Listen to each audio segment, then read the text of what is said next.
Hi, ಎಲ್ಲರಿಗೂ ನಮಸ್ಕಾರ. ನಾನು Swathi Mayur from Taza Mithai. If you've been following our page on Instagram, we have a segment running called Namma Habba Namma Sambrama. We'll talk more about it. So, ಹೊಸ ವರ್ಷ ಬಂದಿದೆ and first festival of this year, Sankranti ಬಂದಿದೆ.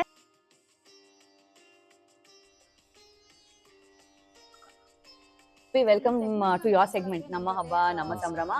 First of all, Abhi, from the entire team of Taza Mithai, Happy New Year, Happy 2025 ನಿಮಗೆ. So Abhi, ಇವತ್ತು ನೀವು ಅನ್ಕೊಂಡು ಏನಿದು ಯಾವಾಗಲೂ ತಾಜಾ ಮಿಠಾಯಲ್ಲಿ ಮಾಡ್ತೀವಿ, ಲೊಕೇಶನ್ ಚೇಂಜ್ ಆಗಿದೆ and all of that. So first ನಾನು ಈ ಜಾಗದ ಬಗ್ಗೆ ಹೇಳ್ಬಿಡ್ತೀನಿ Abhi. This is Isiri farm. So this is run by 2 women entrepreneurs, Shwetha and Divya. So from the team of Taza Mithai we've got associated with this Isiri farm. So ಏನಕ್ಕೆ ಅಂದ್ರೆ ನಮ್ಗೆ ಇಲ್ಲಿಂದಾನೇ ಹಾಲು ಮತ್ತೆ ಎಣ್ಣೆ ಎಲ್ಲದೂ ಬರುತ್ತೆ. ಸೊ ಇಲ್ಲಿ ನಾವು ಹಾಲು ಕ್ಯಾನಲ್ಲಿ ತರಿಸ್ಕೊತೀವಿ. ಸೊ ನಮ್ಮ ಫ್ಯಾಕ್ಟ್ರಿಗೆ ಬಂದು ನಾವು ಇಲ್ಲಿಂದ ಬರೋ ಹಾಲು ಮತ್ತೆ ಎಣ್ಣೆಯಿಂದಾನೇ ನಮ್ಮ ಸ್ವೀಟ್ ಪದಾರ್ಥಗಳೆಲ್ಲ ತಯಾರು ಮಾಡೋದು. ಸೊ ಅದಕ್ಕೆ ಹೊಸ ವರ್ಷ ಬಂತು, ಫಸ್ಟ್ ಫೆಸ್ಟಿವಲ್ ಸಂಕ್ರಾಂತಿ. ಸೊ ನಮ್ಗನ್ಸ್ತು ಸಂಕ್ರಾಂತಿ ಅಂದ ಕೂಡಲೇ ಹಸುಗಳೇ ನೆನ್ಪು ಬರುತ್ತೆ. ಹಸುಗಳ ಮಧ್ಯಾಹ್ನ ನಾವು ಇದ್ರ ಬಗ್ಗೆ ಮಾತಾಡೋಣ ಅಂತ ವಿ ಥಾಟ್. ಸೊ ಹೇಳಿ ಅಭಿ, ಹೆಂಗೆ ಸ್ಟಾರ್ಟ್ ಆಯ್ತು ನಿಮ್ದು new year? How is it going? ತುಂಬಾ ಸಂತೋಷ. ಮೊದಲನೇದಾಗಿ ಹ್ಯಾಪಿ 2025 ನಿಮಗೂ ಅಷ್ಟೇ. ಥ್ಯಾಂಕ್ ಯು ತಾಜಾ ಮಿಠಾಯಿ ಮತ್ತೆ ಐಸಿರಿ ಫಾರ್ಮ್ ಥ್ಯಾಂಕ್ ಯು ಸಮೃದ್ಧಿ ಕಾಣ್ತಾ ಇದೆ. Yes. ಗೋವು ಎಲ್ಲಿದೆ ಅಂತಂದ್ರೆ ಅಲ್ಲಿ ಸಮೃದ್ಧಿನೇ ಹೌದು. ನೋಡಿ, ಅದಕ್ಕೆ ಎಷ್ಟು ಪ್ರೀತಿ ಬೇಕು, ಯಾಕದಷ್ಟು ಪ್ರೀತಿ ಬೇಕು ಅನ್ನೋದಂದ್ರೆ ಗೋವುಗಳಷ್ಟು ಪ್ರೀತಿ ಕೊಡುತ್ತೆ. ಹೌದು. ತಾಜಾ ಮಿಠಾಯಿ ಕೂಡ ಅಷ್ಟೇನೆ, ನಮ್ಗೆ ಪ್ರೀತಿಯಿಂದ ನಮ್ಗೆ ಎಲ್ಲ ಸಿಹಿ ಇರಬಹುದು. ಇಂಥ ಒಳ್ಳೆ ಶುದ್ಧ ಪರಿಸರದಿಂದ ನಮ್ಗೆ ಒಂದು ಒಳ್ಳೆ ಸಿಹಿ ಪದಾರ್ಥಗಳು ತಲುಪಿಸ್ತಾ ಇರುವಂತದ್ದು ಒಳ್ಳೆ ವಿಷಯ. ಅಭಿ, ಇವಾಗ ಹಬ್ಬಗಳ ಬಗ್ಗೆ ಯೂಶಲಿ ನಾವು ತಿಳ್ಕೊಳ್ತಾನೆ ಇರ್ತೀವಿ. ಪ್ರತಿ ಹಬ್ಬದಲ್ಲೂ ನೀವು ವಿಚಾರಗಳನ್ನ ತಿಳಿಸ್ತಾನೆ ಇರ್ತೀರಾ. ಇವಾಗ ಸಂಕ್ರಾಂತಿ ಬಂತು ಅಭಿ. ಎಲ್ಲಾ ಹಬ್ಬಗಳಲ್ಲೂ ನಾವು ದೇವ್ರ ಮೂರ್ತಿನ ಇಟ್ಟು ನಾವು ಪೂಜೆ ಮಾಡ್ತೀವಿ. ಸಂಕ್ರಾಂತಿ ಅಂದ ಕೂಡಲೇ ನಾವು ನಾವ್ ನೋಡಿರೋದು ಬೆಳೆಗಳನ್ನ ಬೆತ್ತದು ಆ ತರದಿಂದ ಆಚರಿಸ್ತಾರೆ. ಹೇಳಿ ಅಭಿ, ಯಾಕೆ ಈ ತರ ಆಚರಿಸ್ತಾರೆ ಈ ಹಬ್ಬನ, ಸಂಕ್ರಾಂತಿನ? ಮೊದಲನೇದಾಗಿ ಸ್ವಾತಿ, ನೀವು ಕೇಳಿದ ಹಾಗೆ ನಮ್ಮ ಆಚರಣೆಗಳಲ್ಲಿ ಮೂರ್ತಿಗಳ ಪೂಜೆ ಮಾಡೋ ಅಂಥದ್ದು ಒಂದು ಉತ್ಸವದ ಒಂದು ಅಂಗ ಅಷ್ಟೇನೆ. ಮೂರ್ತಿಗಳಿಂದಾನೇ ನಾವು ಪೂಜೆ ಮಾಡಬೇಕಂತ. ವಿಶೇಷವಾಗಿ ಸಂಕ್ರಾಂತಿ ಹಬ್ಬ ಅನ್ನುವಂಥದ್ದು ಇದು ಪ್ರಕೃತಿಯ ಆಚರಣೆ. ಕೆಲವೊಂದು ಶಾಸ್ತ್ರೀಯ ಆಚರಣೆಗಳಿರಬಹುದು ಅಥವಾ ಸಂಪ್ರದಾಯದ ಆಚರಣೆಗಳಿಗೆ ನಮಗೆ ಮೂರ್ತಿಗಳಿರಬಹುದು, ವಿಗ್ರಹಗಳು ಆ ತರದ್ದು ಬೇಕಾಗುತ್ತೆ. ಉದಾಹರಣೆಗೆ ಈ ಗಣೇಶನ ಹಬ್ಬ ಇರಬಹುದು, ವರಮಹಾಲಕ್ಷ್ಮಿ ಹಬ್ಬ ಇರಬಹುದು, ಜನ್ಮಾಷ್ಟಮಿ ಇರಬಹುದು. ಇಂತಹ ವ್ರತಗಳಿಗೆ ನಮಗೆ ಒಂದು ದೇವರನ್ನ ನಾವು ಸೂಚಿಸೋಕೆ ಅಂತ ಒಂದು ಪ್ರತಿಮೆಯನ್ನ ಇಡ್ತೀವಿ. ಸಂಕ್ರಾಂತಿ ಅನ್ನುವಂಥದ್ದು ಇದು ಪ್ರಕೃತಿಯ ಆಚರಣೆ. ಅಂದ್ರೆ ಸೂರ್ಯ ತನ್ನ ಪಥವನ್ನ ದಕ್ಷಿಣಾಯನದಿಂದ ಉತ್ತರಾಯಣಕ್ಕೆ ಬದಲಿಸ್ತಾ ಇದ್ದಾನೆ. ಇದು ಪ್ರಕೃತಿಯ ಆಚರಣೆ.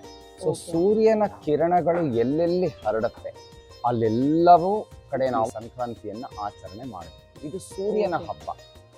ಇವತ್ತಿನಿಂದ ಉತ್ತರಾಯಣದಿಂದ ಸೂರ್ಯ ಅಂದ್ರೆ ನಮಗೆ ಹಗಲು ಹೆಚ್ಚಿರುತ್ತೆ, ಇರುಳು ಕಮ್ಮಿ ಆಗ್ತಾ ಬರುತ್ತೆ. ಇದು ಸೂರ್ಯನ ಹಬ್ಬ.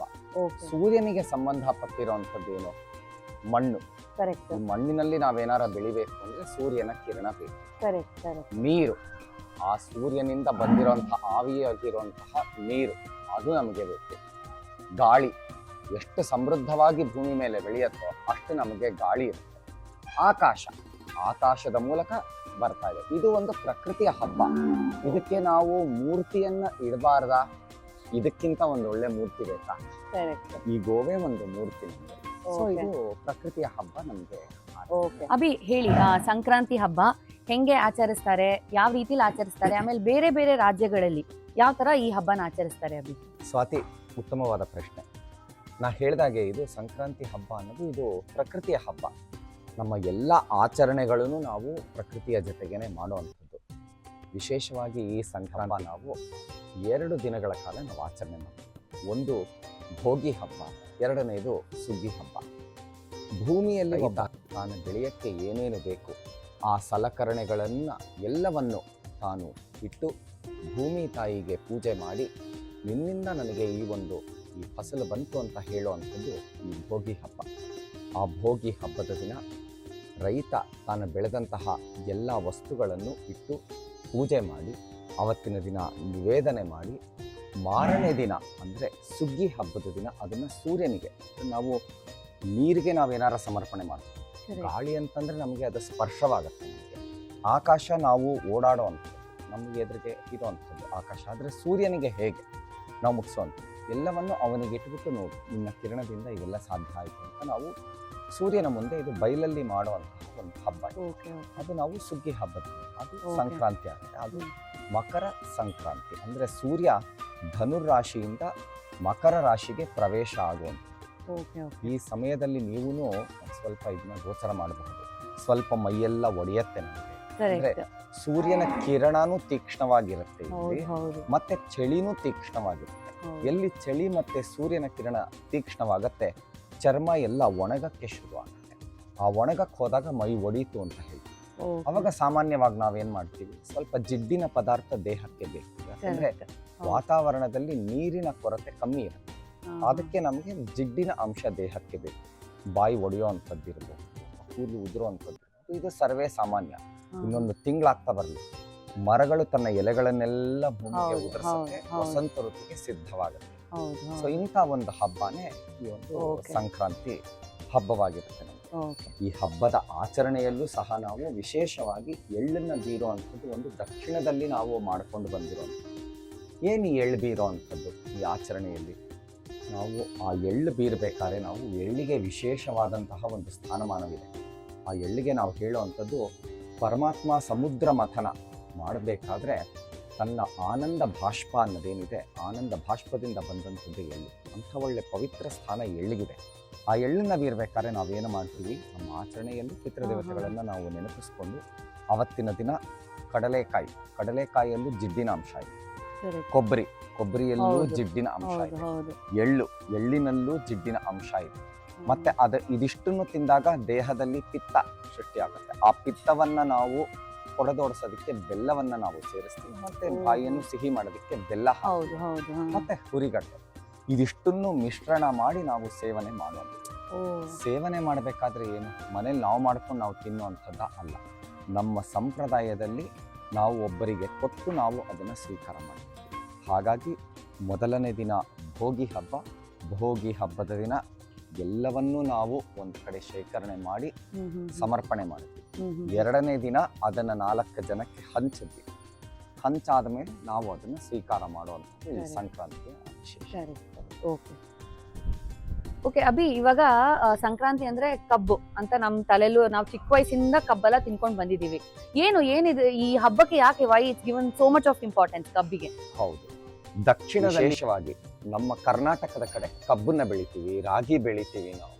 ಹಾಗಾಗಿ ನಾವು ಇದನ್ನ ಕಬ್ಬನ್ನ ಒಂದು ಹಂಚ್ಕೊಂಡು ಎಳ್ಳು ಬೀರ್ಬೇಕಾದ್ರೆ ನೀವು ಅದರಲ್ಲಿ ನೋಡಬಹುದು. ನಾವು ಭೋಗಿ ಹಬ್ಬದ ದಿನ ಅದನ್ನ ನಾವು ಕಬ್ಬು, ಗೆಣಸು, ಎಲ್ಚಿ ಹಣ್ಣು ಇದನ್ನೆಲ್ಲ ನಾವು ಬೀರೋ ಅಂತ ಒಂದು ಪ್ರಕ್ರಿಯೆ. ಯಾಕಂದ್ರೆ ನಾವು ಕೃಷಿ ಪ್ರಧಾನವಾದಂಥದ್ದು.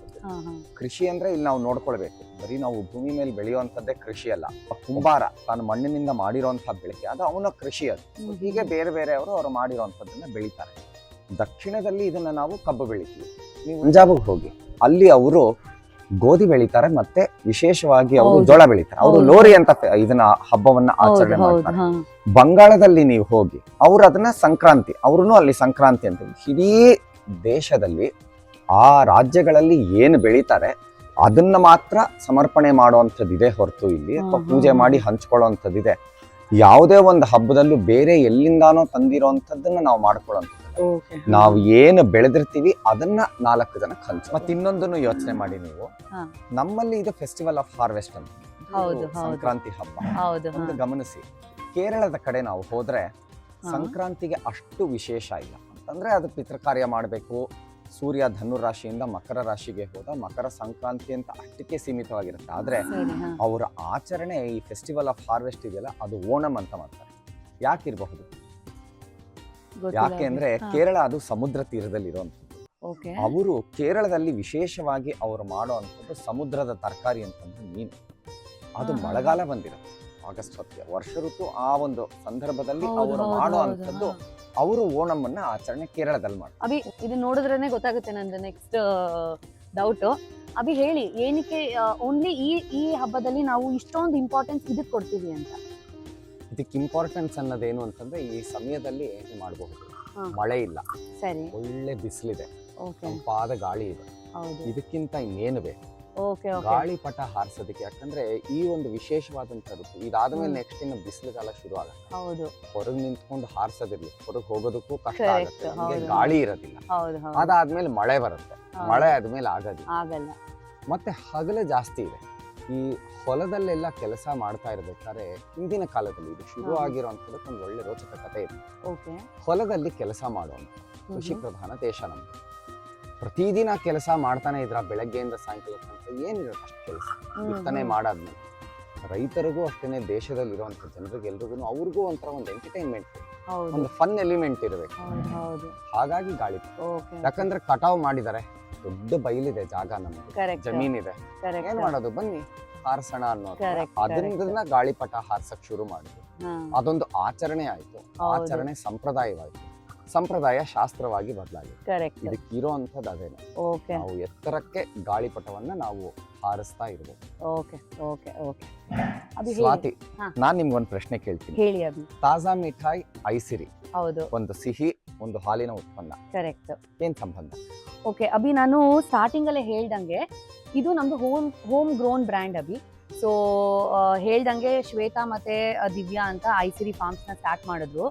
ಸೊ ನಮ್ದೇ ಬ್ರ್ಯಾಂಡು, ನಮ್ಮ ಹಸುಗಳದೇ ಏನೋ ಹಾಲು ಇರುವಾಗ, ನಮ್ದೇ ಇರುವಾಗ ಯಾಕೆ ನಮ್ಮ ಕಸ್ಟಮರ್ಸ್ಗೆ ನಮ್ದು ಏನೋ ಫಾರ್ಮ್ ಇಂದಾನೆ ಬರೋ ಅಂತ ರಾ ಮೆಟೀರಿಯಲ್ಸ್ ಯೂಸ್ ಮಾಡಬಾರ್ದು ಅಂತ ನಾವ್ ಇಲ್ಲಿಂದ ಹಾಲು ತರಿಸ್ಕೊಂಡ್ವಿ. ಹಂಗೇನೆ ಹಾಲು ತರ್ಸ್ಕೊಳ್ತಾ ಇವ್ರು ಆಯಿಲ್ ಎಲ್ಲ ಸ್ಟಾರ್ಟ್ ಮಾಡಿದ್ರು. ಸೊ ಎಲ್ಲದು ನಾವ್ ಇಲ್ಲಿಂದ ತರ್ಸ್ಕೊಂಡ್ ಮಾಡ್ತೀವಿ. ಸೊ ಇವಾಗ ನೀವ್ ಇಲ್ಲಿ ನೋಡಿದ್ರೆ, ನೀವು ನಮ್ಮ ಔಟ್ಲೆಟ್ ಬಂದಿದ್ದೀರಾ ಅಭಿ. ಸೊ ನೀವು ಅಲ್ಲಿ ಬರ್ತಾ ಇದ್ದಂಗೆ ಎಷ್ಟು ಸ್ವಚ್ಛತೆ ಕಾಪಾಡಿದೀವಿ, ಹೈಜೀನ್ ಹೆಂಗಿದೆ ನೀವೆಲ್ಲ ಅಬ್ಸರ್ವ್ ಮಾಡಿದ್ದೀರಾ. ಸೊ ನಾವು ಅದಕ್ಕೆ ಜಾಸ್ತಿ ಇಂಪಾರ್ಟೆನ್ಸ್ ಕೊಡ್ತೀವಿ. ಏನೋ ಎಂಟೈರ್ ಟೀಮ್ ಆಫ್ ತಾಜಾ ಮಿಠಾಯಿ ಆಗಿರ್ಬೋದು, ಅಥವಾ ನಮ್ದೊಂದು GSR ಗ್ರೂಪೇ ಇದೆ. ಸೊ ನಾವು ಅದನ್ನೇ ಆ ತತ್ವದಲ್ಲೇ ನಾವು ಬೆಳೆದು ಬಂದಿದೀವಿ. You know hygiene, we give more importance to hygiene. ಆಮೇಲೆ ಒಳ್ಳೆ ರಾ ಮೆಟೀರಿಯಲ್ಸ್ ಇಂದ ನಮ್ಮ ಕಸ್ಟಮರ್ಸ್ಗೆ ಪ್ರಾಡಕ್ಟ್ಸ್ ಕೊಡಬೇಕು ಅನ್ನೋದೇ ನಾವು ಫಾಲೋ ಮಾಡ್ಕೊಂಡು ಬಂದಿದ್ದೀವಿ. ಸೊ ನೀವೀಗ ನೋಡಿದ್ರೆ you can relate it. You know ಈ ಫಾರ್ಮ್ ಅನ್ನು ಅಷ್ಟೇ ಸ್ವಚ್ಛತೆಯಿಂದ ಇವ್ರು ಕಾಪಾಡಿದ್ದಾರೆ. ಸೊ ನಮ್ಮ ಕಸ್ಟಮರ್ಸ್ಗೆ ನಾವು ಇಲ್ಲಿಂದ ಬೇರೆ ಎಲ್ಲಿಂದ ಔಟ್ಸೋರ್ಸ್ ಮಾಡಿದ್ರು ಇಷ್ಟು ಏನೋ ಹೈಜೀನ್ ಪ್ರಾಡಕ್ಟ್ಸ್, ಕ್ವಾಲಿಟಿ ಪ್ರಾಡಕ್ಟ್ಸ್ ಕೊಡಕ್ ಆಗಲ್ಲ. ಸೊ ಅದು ಆ ಯೋಚನೆಯಿಂದ ವಿ ಗಾಟ್ ಟೈಡ್ ಅಪ್. ಆಮೇಲೆ ಐಸಿರಿ ಅವ್ರದ್ದು ಅದೇ ಥಿಂಕಿಂಗ್ ಇದೆ, ಹೈಜೀನಿಕಲಿ ಮೇಂಟೈನ್ ಮಾಡಬೇಕು ಫಾರ್ಮ್ನ ಅಂತ. ಸೊ ಆ ತತ್ವದಿಂದಾನೇ we went hand in hand.